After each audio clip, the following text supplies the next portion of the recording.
창세기 41장 14절에서 25절까지의 말씀, 구약 63면입니다.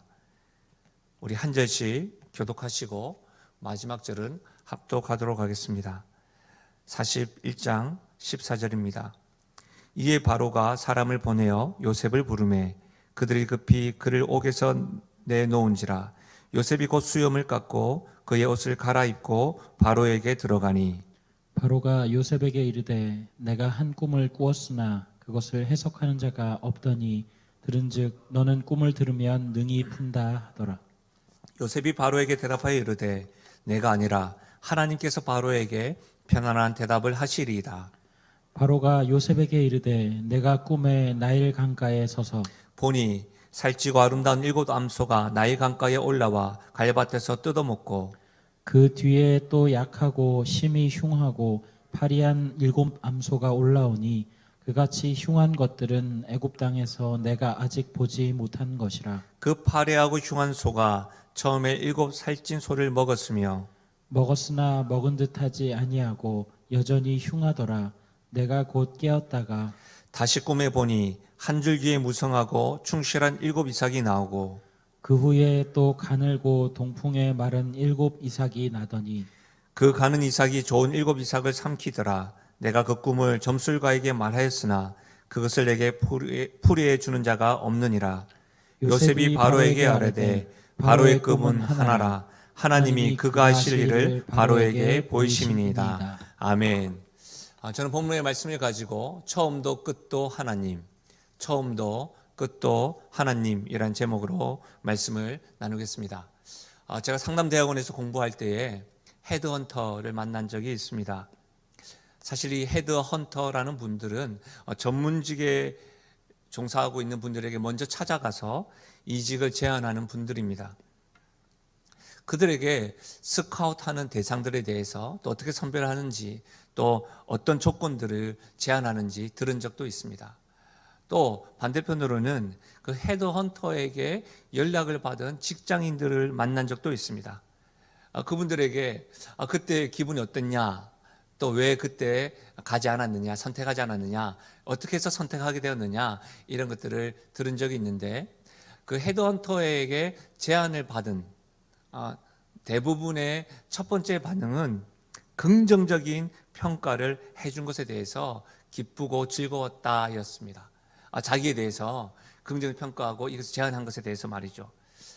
오늘 말씀은 이와 유사한 평가가 묘사되어져 있습니다. 요셉을 향한 바로의 평가, 요셉을 향한 바로의 말인 것이죠. 41장 38절에서 39절에 보면 이런 말씀이 있습니다.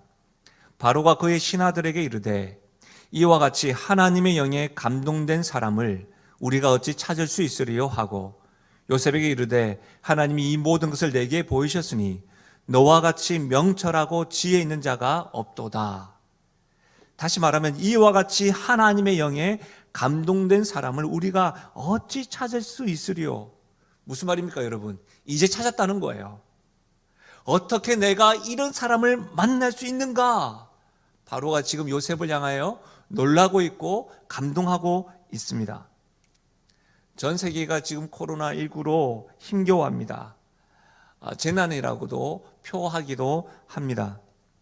여러분 한 번쯤 들어보셨겠지만 재난과 유사한 또 군사 용어로서 진돗개 발령, 데프콘이라고 하는 용어가 있습니다.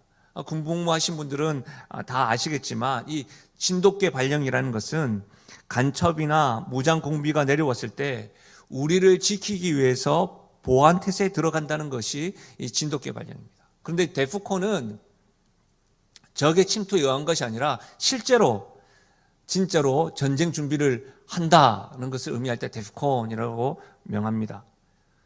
이렇게 보면 군인들이 매일같이 훈련을 하고 또 그 땀 흘리고 수고하는 이유가 있다고 한다면 아마도 이 두 가지 전투 태세를 위한 것이라고 말할 수 있습니다. 여러분 코로나19에 대한 뉴스가 장식을 하고 있지만 사실 지금 이제 3월이잖아요. 봄을 맞이하잖아요. 봄을 맞이할 때 모든 것들이 시작을 합니다. 특별히 여러분 스포츠도 마찬가지죠. 대부분 운동선수들은 동계 훈련이라는 것을 하게 됩니다. 저는 모든 운동을 다 좋아하긴 하는데 즐겨보는 운동 가운데 하나는 또 야구가 있죠. 여러분 야구 선수들도 지금도 훈련을 한창이고 또 코로나19로 인해서 혼란 가운데 있는 것 같다고 하더라고요. 그 야구 경기 가운데 이런 말들이 있습니다. 지고 있는 팀이라 할지라도 승부를 이렇게 뒤집을 수 있는 단 한 번의 기회는 어느 팀이든 한 번은 꼭 온다.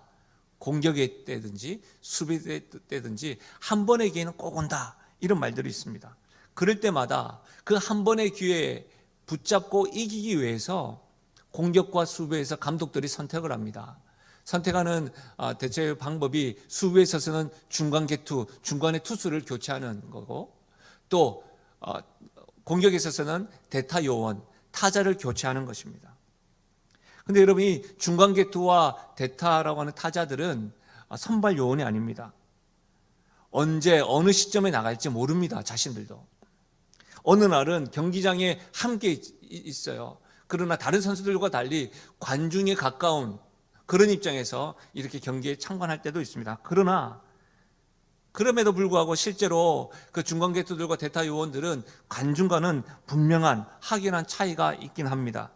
왜냐하면 관중들처럼 편안하게 그 경기를 보고 있지는 않습니다. 언제든지 감독의 호출이 떨어질 때에 한 방 날릴 수 있는 그 분위기를 반전시킬 수 있는 그런 실력을 나타내기 위해서 몸을 긴장시키고 계속해서 준비하고 있는 것을 보게 됩니다.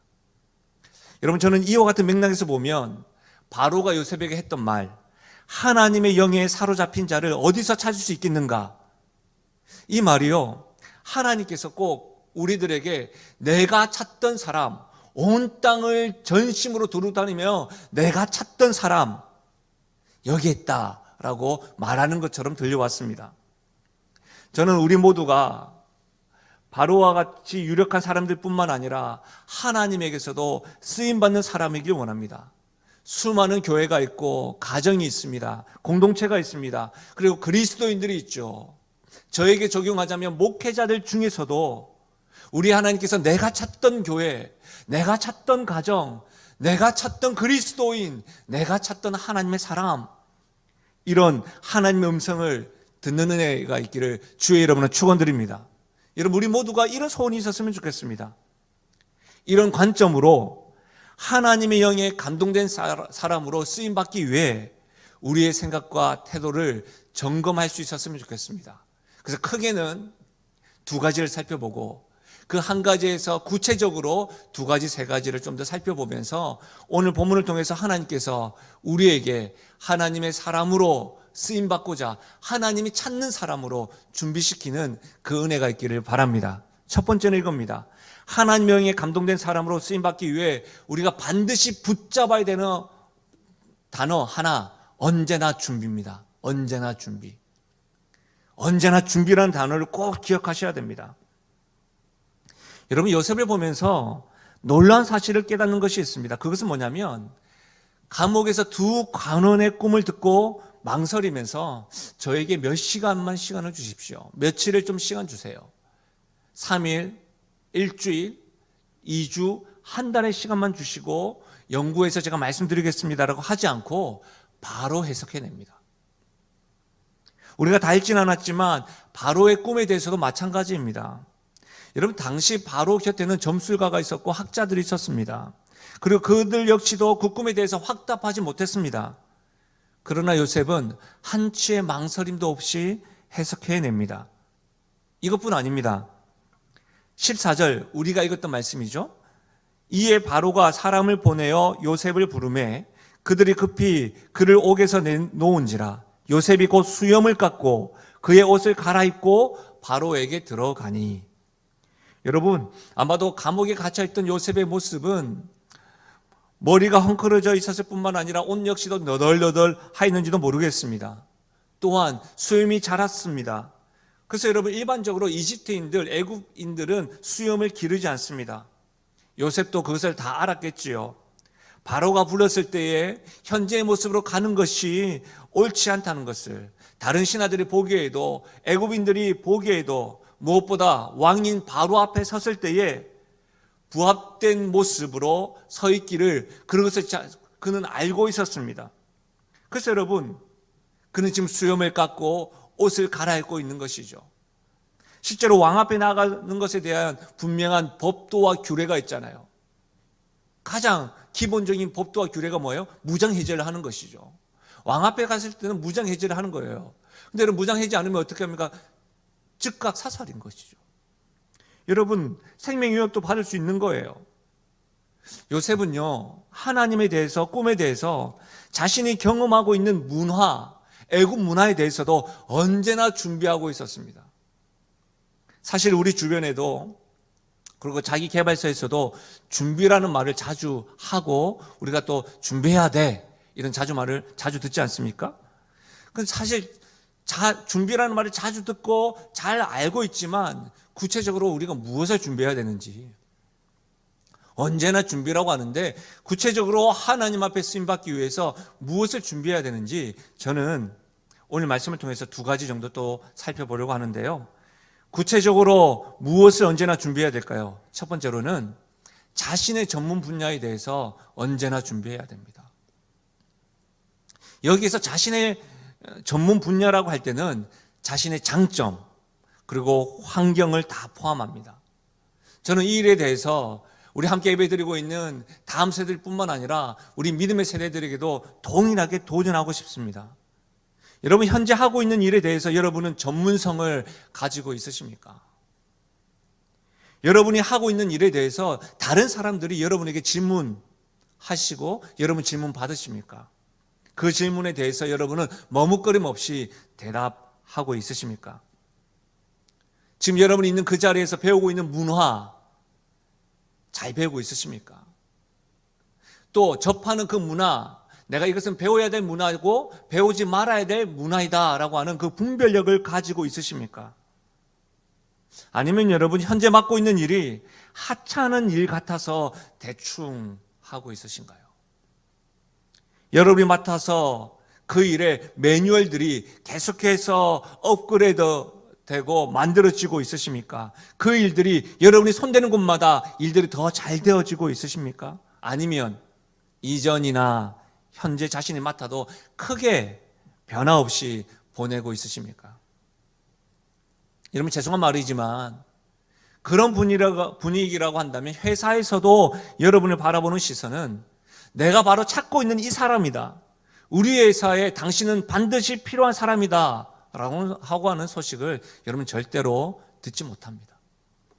아울러 바로가 요셉에게 한 말과도 상관이 없는 사람입니다. 사랑하는 여러분, 말만 앞세우지 마십시오. 꿈만 꾸지 마십시오. 나에게 일이 주어지면 난 정말 잘할 수 있다고 장담만 하면서 불평불만만 하지 마십시오. 지금 여러분이 하고 있는 일에 열정을 쏟으십시오. 그 일에 전문성을 가지셔야 합니다. 언제든지 여러분에게 맡겨질 때에 직장에서 어느 곳에서든지 여러분 반드시 필요한 존재가 될 수 있기를 바랍니다. 교회 안에서도 우리 모두가 다 예수의 작은 예수가 되고 작은 제자가 되자, 하나님의 사람으로 온전케 되자, 난 그렇게 될 거야 라고 말만 앞세우는 분들이 많습니다. 고백이 난무하는 경우가 있습니다. 여러분, 결단하시고 고백에 걸맞은 준비가, 그 준비에 헌신할 수 있으셔야 합니다. 말씀을 준비하는데 이전에 봤던 TV 프로그램이 생각이 나는 거예요. 개그 프로그램이었는데요, 한 무사가 굉장히 정갈한 모습으로 또 집중한 모습으로 칼을 갑니다. 음악이 깔리죠. 그러면서 이 무사가 멘트를 합니다. 난 20년 동안 지금 칼을 갈고 있습니다. 내 원수를 갚기 위해서 20년 동안 칼을 갈고 있습니다. 그때의 편지가 도착합니다. 음성이 들립니다. 너의 원수는 15년 전에 죽었다. 여러분, 저는 재밌는데 몇 분 지금 비웃는 것 같습니다.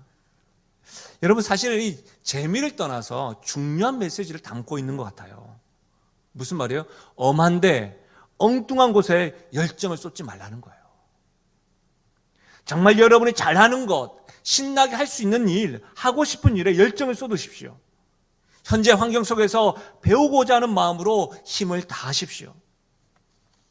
여러분, 어떤 이들은 내가 정말 힘과 에너지를 쏟아야 할 곳이 어디이며 무엇인지를 몰라서 답답한 성도들 상담하는 경우가 있습니다. 저는 그럴 때마다 함께 고민하면서 이렇게 대답을 합니다. 죄를 짓지 않는 일이라고 한다면, 죄 짓는 일은 안 되죠.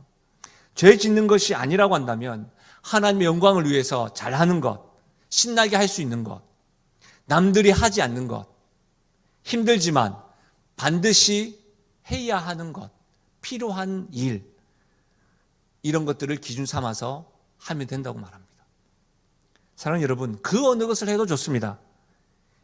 이 말씀은 지금 학업에 있고 또 미래를 준비하고 있는 우리 청소년들, 초등학생들, 청년들 뿐만 아니라 믿음의 세대들에게도 동일하게 적용되는 것이죠.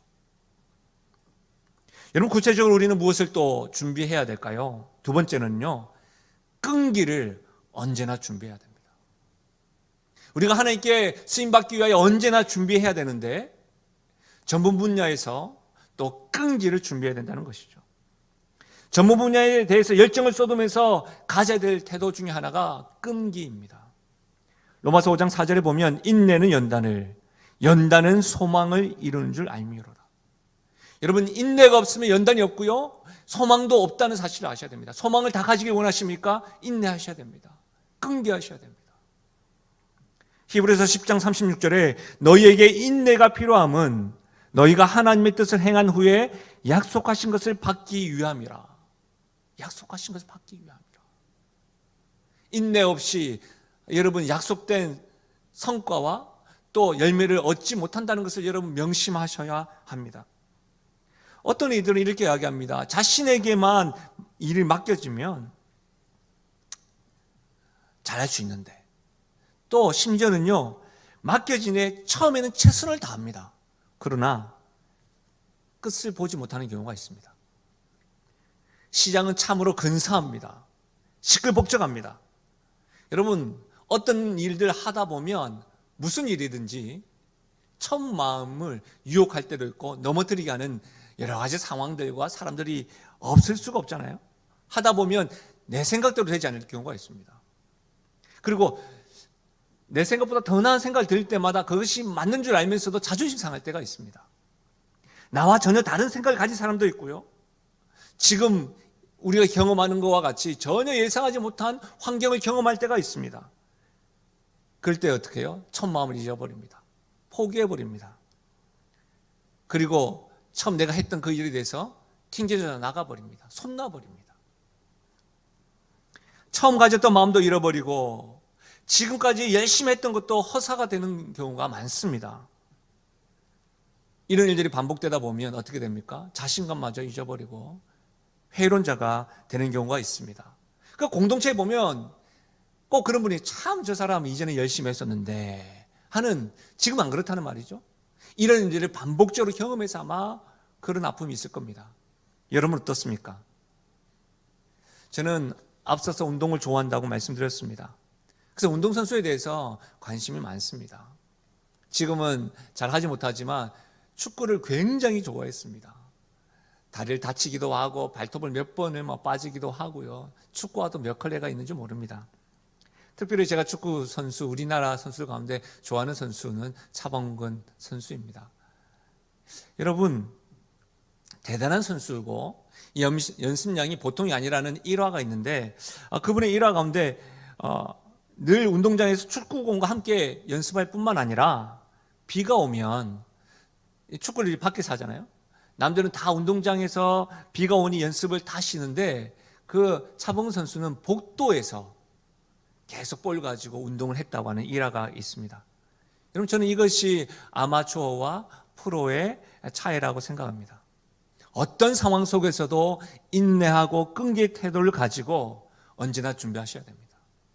지금의 상황도 마찬가지입니다. 이때에 어떠한 상황, 코로나19로 인해서 우리가 하나님 앞에서 참된 예배자인지 종교인인지 판가름 낼 것입니다. 여러분 아시겠죠? 우리 모두가 다 어떤 형편과 환경 속에서도 끈기하며 언제나 준비할 수 있기를 주의 이름으로 간절히 부탁드립니다. 두 번째로 하나님의 영에 쓰임받기 위하여 우리가 반드시 붙잡아야 될 단어 두 번째가 하나님으로 설명입니다. 첫 번째는 언제나 준비였고 두 번째는 하나님으로 설명입니다.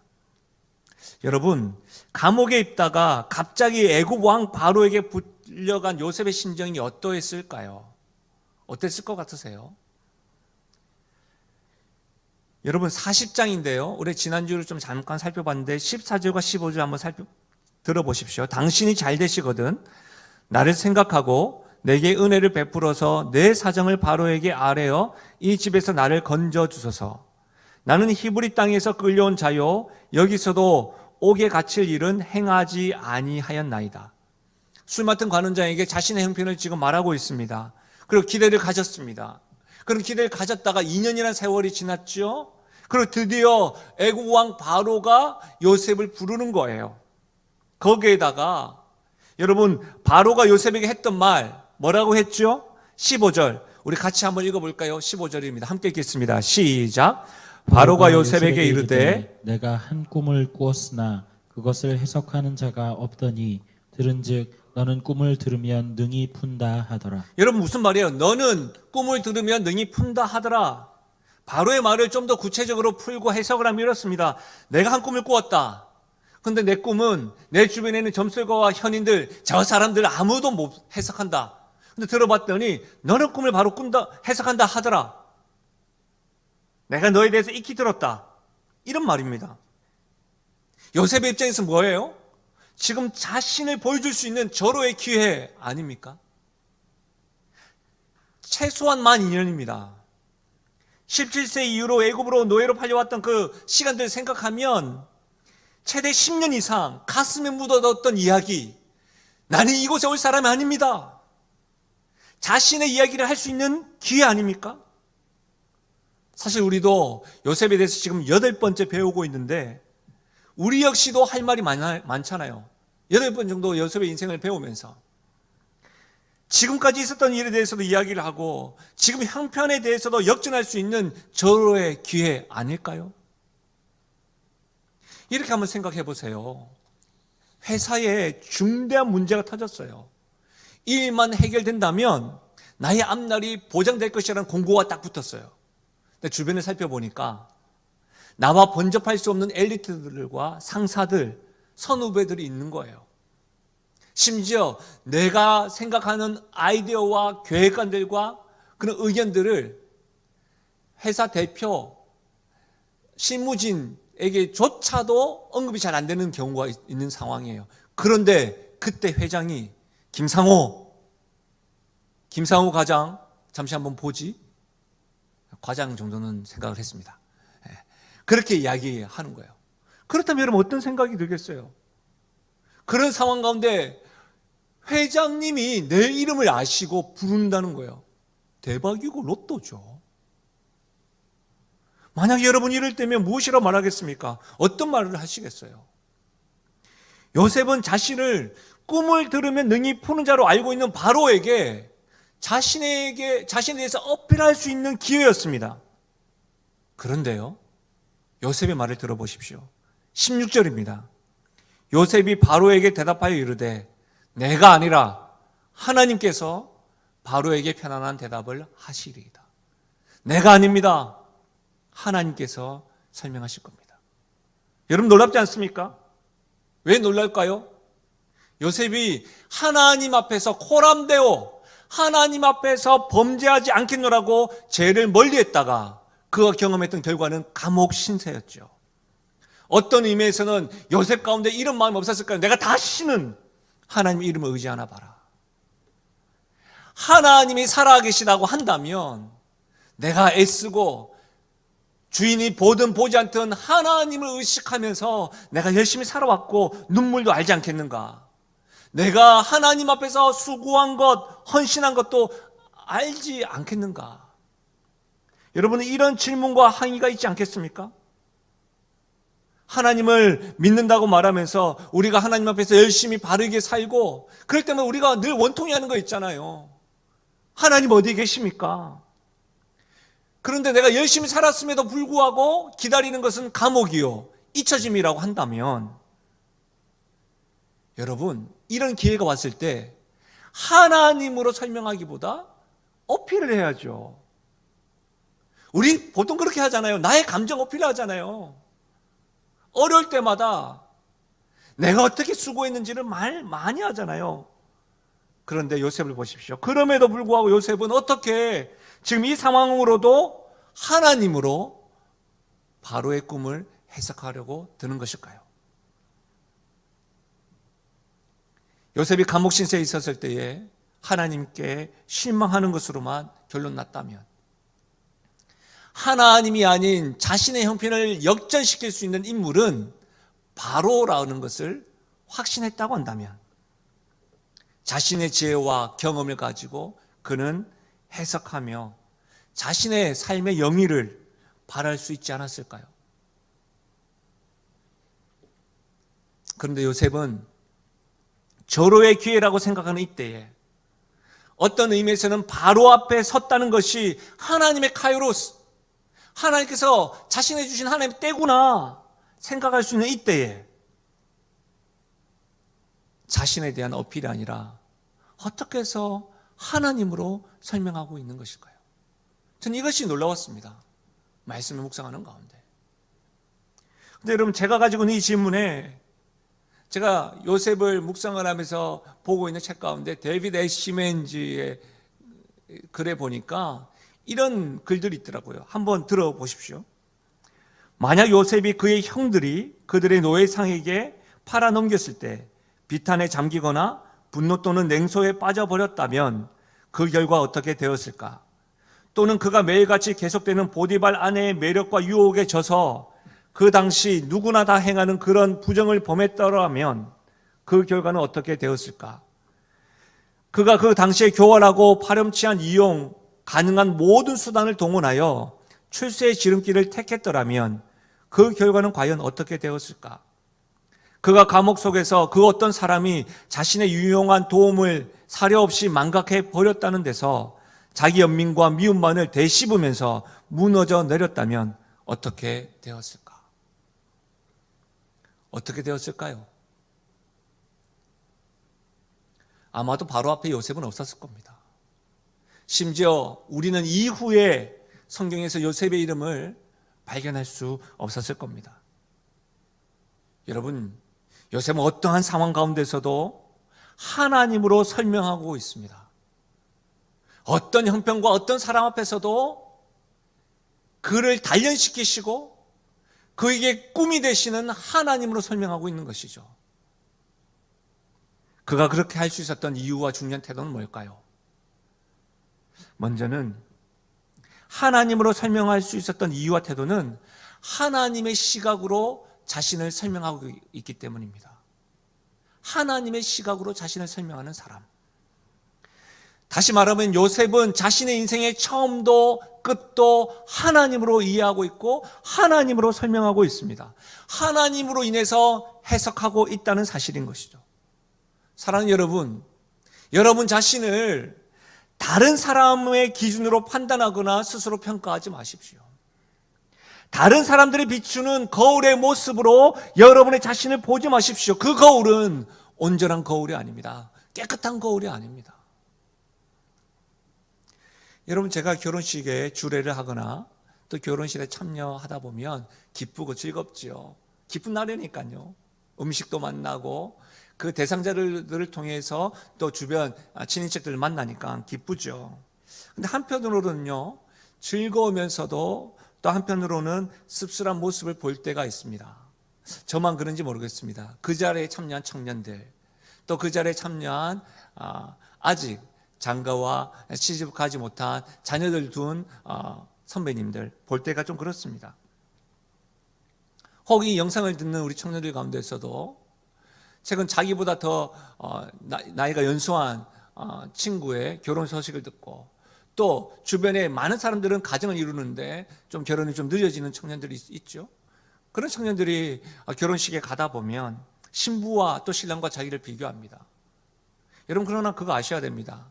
그 신부는 신부 화장을 해서 이쁜 거고 그 신랑은 턱시도를 입어서 멋진 거예요. 여러분도 마찬가지예요.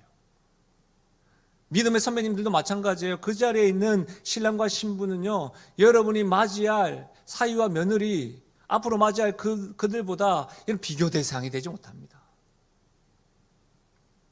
여러분, 지금 경험하고 있는 형편과 환경으로 여러분 스스로를 판단하지 마십시오. 하나님께서 여러분을 단련하시기 위해 허락되어진 환경이라고 한다면 아직 끝이 아님도 믿으시길 바랍니다. 오랜 세월 동안 억울하게 고난을 겪었음에도 불구하고 하나님을 원망하지 않고 믿음으로 신실하게 붙잡았던 요셉처럼 우리의 삶도 우리 자신도 하나님으로 설명 가능하고 하나님의 시각으로 나 자신을 볼 수 있기를 주의 이름으로 부탁드립니다. 하나님은 우리를 바라보실 때에 예수 그리스도를 통해서 보신다는 거예요. 가장 사랑의 눈빛으로. 하나님께서 예수님을 향하여 가장 먼저 하셨던 말씀이 어떤 말씀이세요? 이는 내 사랑하는 아들이요 내 기뻐하는 자라. 그 시각으로 우리를 보시기 때문에 스스로 여러분 자신을 그렇게 판단하지 마시고 하나님 시각으로 여러분 자신을 바라볼 수 있기를 바랍니다. 두 번째로 하나님으로 설명할 수 있었던 이유와 태도는 내가 하는 모든 일이 예배라는 태도이기 때문입니다. 여러분, 나 자신을 바라보는 관점만이 아니라 하나님의 시각으로 바라보는 것이 아니라 나의 삶의 전 영역이 하나님께 영광 돌려드리는 장소이고 내가 하는 모든 일이 예배드리라는 일을 아는 사람, 그런 사람은 하나님으로 설명할 수 있는 거예요. 요셉이 그랬습니다. 상관이 누구든지, 상관이 보디발이든지, 상관이 감옥의 전옥이든지, 내가 섬기는 같은 제수들 중에서 나보다 좀 직급이 높은 사람이든지 어떤 장소에 가든지 즐겁거나 슬픈 경우를 당하든지 어디든지 무슨 일을 자신에게 주어지든지 그는 하나님께 예배하는 모습으로 임하였습니다. 어제죠. 토요일 날 믿음의 선배 부부를 만났습니다. 제가 너무나 반가워서 마스크를 한 상태에서 어떻게 이 시간에 오셨냐고 했더니 그 선배님이 저에게 하시는 말씀이 교회 오는데 이유가 있습니까? 그리고 우리 교육자들의 건강을 염려하시면서 하셨던 말씀이 이랬어요. 사람이 없는 시간에 와서 교회에 헌금을 하고 하나님께 기도하기 위해서 오셨다라고 말씀하셨어요. 참 제가 그분과 인사를 하고 목욕실에 올라가면서 참 많은 생각을 했습니다. 지금도 온라인으로 예배드리고 있는 우리도 마찬가지입니다. 어떤 상황과 형편 속에서 어떤 장소에서도 우리는 예배는 포기할 수 없습니다. 왜 그렇습니까? 우리가 위로받고 종교 행동이 아닙니다. 나의 구원자시여 구주 되시는 우리 하나님, 우리 예수 그리스도는 예배받기에 합당하신 분이기 때문입니다. 할렐루야. 여러분, 우리는 하나님을 예배하는 예배자입니다. 우리의 모든 일을 통해서 하나님께 예배할 수 있음을 믿으시길 바랍니다. 여러분, 요셉을 우리가 배우면서 요셉의 인생에서 빠지지 않았던 단어 기억하십니까? 여호와께서 함께 하심. 여호와께서 함께 하심. 그렇습니다, 여러분.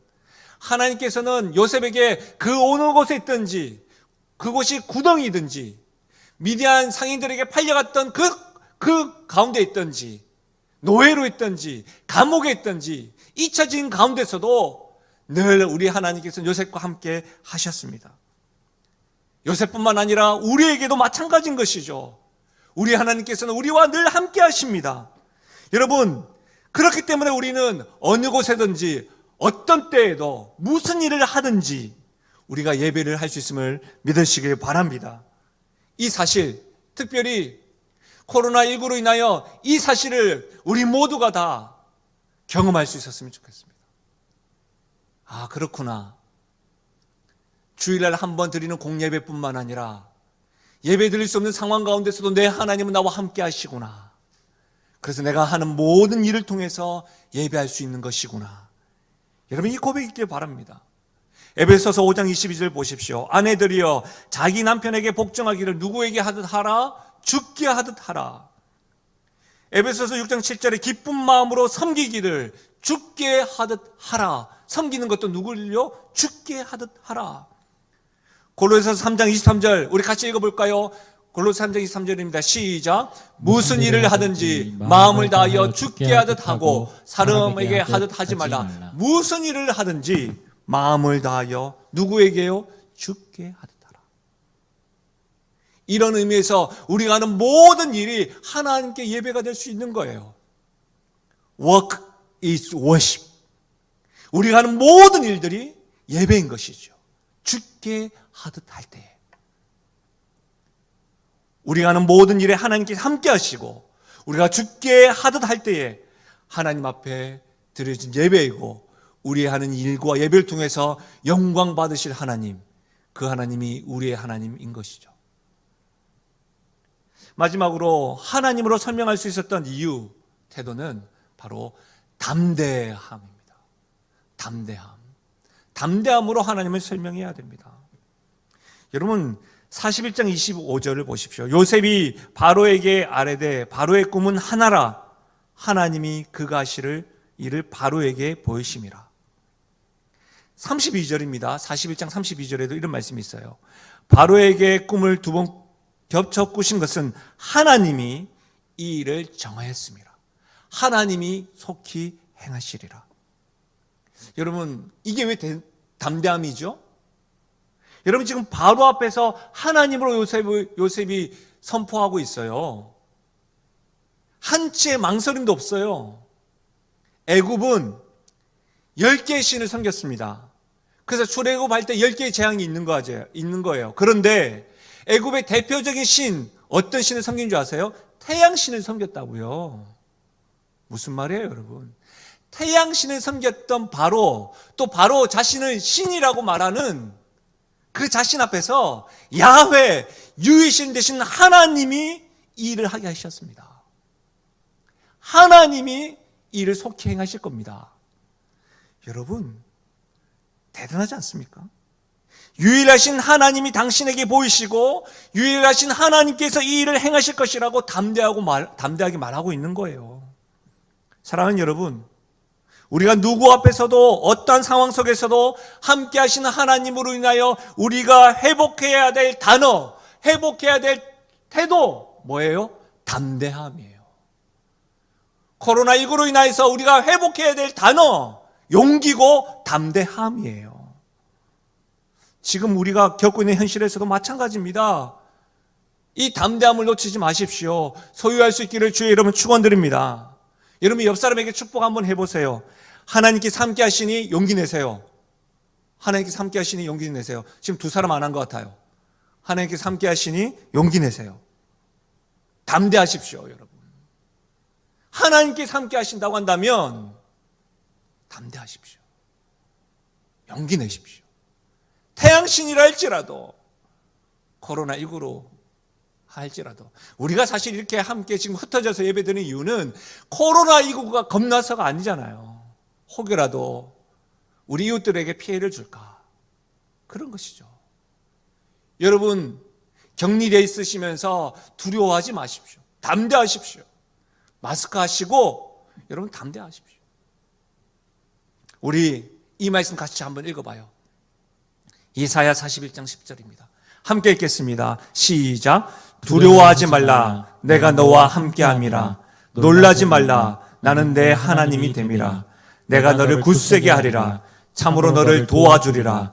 참으로 나의 의로운 오른손으로 너를 붙들리라. 두려워하지 마십시오. 놀라지 마십시오. 그 이유는 우리 하나님께서 말씀하십니다. 내가 너와 함께함이라. 나는 내 하나님이라. 내가 너를 굳세게 하리라. 참으로 내가 너를 도와주리라. 참으로 내가 나의 오른손으로 너를 붙들어 주리라. 이 하나님이 계시기에 우리는 담대함으로 이 모든 상황 가운데, 내 형편 가운데 하나님의 시각으로 바랄 뿐만 아니라 담대함으로 예배하면서 하나님으로 설명할 수 있을 줄 믿습니다. 말씀을 마무리하겠습니다. 여러분, 하나님의 시각으로 여러분 자신을 보십니까? 여러분의 인생의 처음도 끝도 하나님으로 설명 가능하다고 확신하십니까? 그렇다면 어느 누구 앞에서도 어떤 상황 앞에서도 주눅들 필요 없습니다. 담대함으로 여러분 자신을 바라보십시오. 용기를 가지시고 매사에 하나님께 예배하는 마음으로 여러분 지금 하고 있는 그 일에 대해서 최선을 다하십시오. 그래서 여러분, 우리의 삶이, 우리의 행동이 하나님으로 설명 가능하다고, 그래서 주변 사람들이 하나님의 영에 감동된 자가 여기 있구나 라고, 요즘 우리를 혼란케 하는 이단 집단과는 다르게 우리의 모습을 통해서 하나님께서 영광 받으시는 그런 일들이 있기를, 또 그런 한 주가 되시기를 주의 이름으로 간절히 축원드립니다. 우리 시간 우리 하나님 앞에서 말씀을 생각하시면서 이렇게 찬양하며 나가실까요?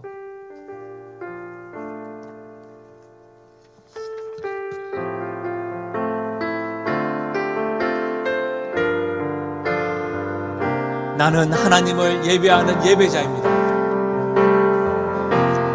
나는 하나님을 예배하는 예배자입니다. 내가 서 있는 곳 어디서나 하나님을 예배합니다. 내 영혼 거룩한 은혜를 향하여 내 마음 완전한 하나님 향하여 이곳에서 바로 이 시간 하나님을 예배합니다. 제가 이번 주에요 한 영상을 봤어요. 그 영상은 우리 교회 다니는 집사님, 또 우리 교회 유아부에 다니는 아이의 영상이었어요. 그 아이가 엄마에게 이렇게 말했어요. 엄마, 영신교회 유아부 왜 안 가? 왜 안 가는 거야? 그래서 그 엄마가 그 아이에게 이렇게 말해요.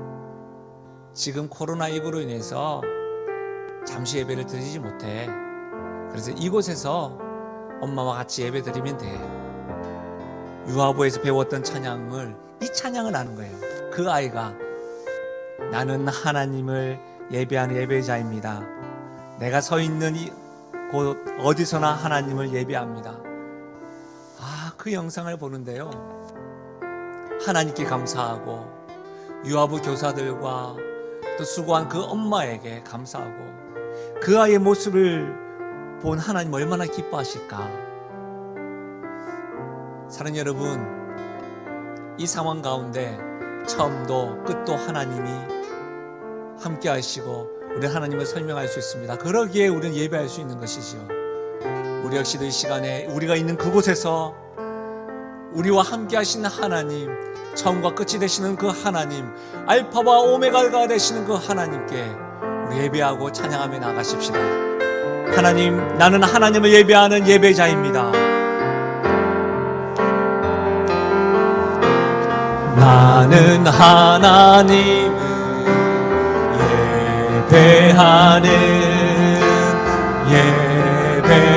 예배자입니다. 내가 서 있는 곳, 내가 서 있는 곳 어디서나 하나님을 예배합니다. 내 영혼 거룩한 은혜를 향하여 내 마음 완전한 하나님 향 이곳에서 바로 이 시간 예배, 우리 주 앞에 결단하며 고백하며 나가실까요? 나는 하나님을 예배하는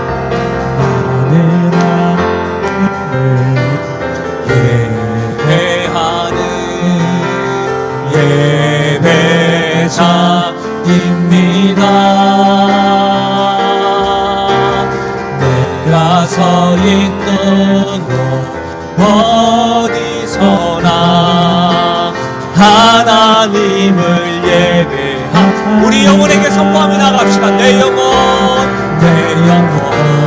거룩한 은혜를 향하여 내 마음 완전한 하나님.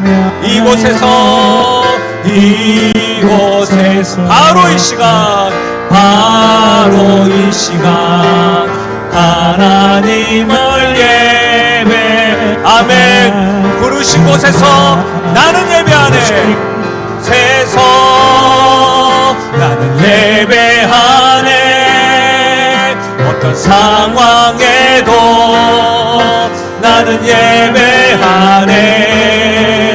부르신 곳에서 나는 예배하네.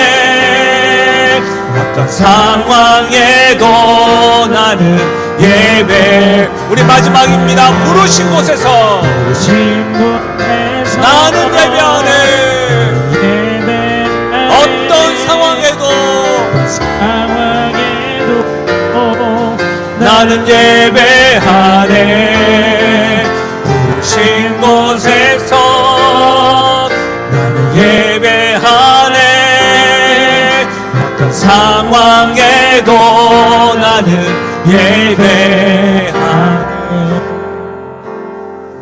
사랑하는 여러분, 처음과 끝이 되시는 하나님, 그 하나님으로 설명하면서 언제나 하나님으로 설명하기를, 하나님 앞에 예배하기를, 하나님께 결론 내기를 준비하며 나가십시다.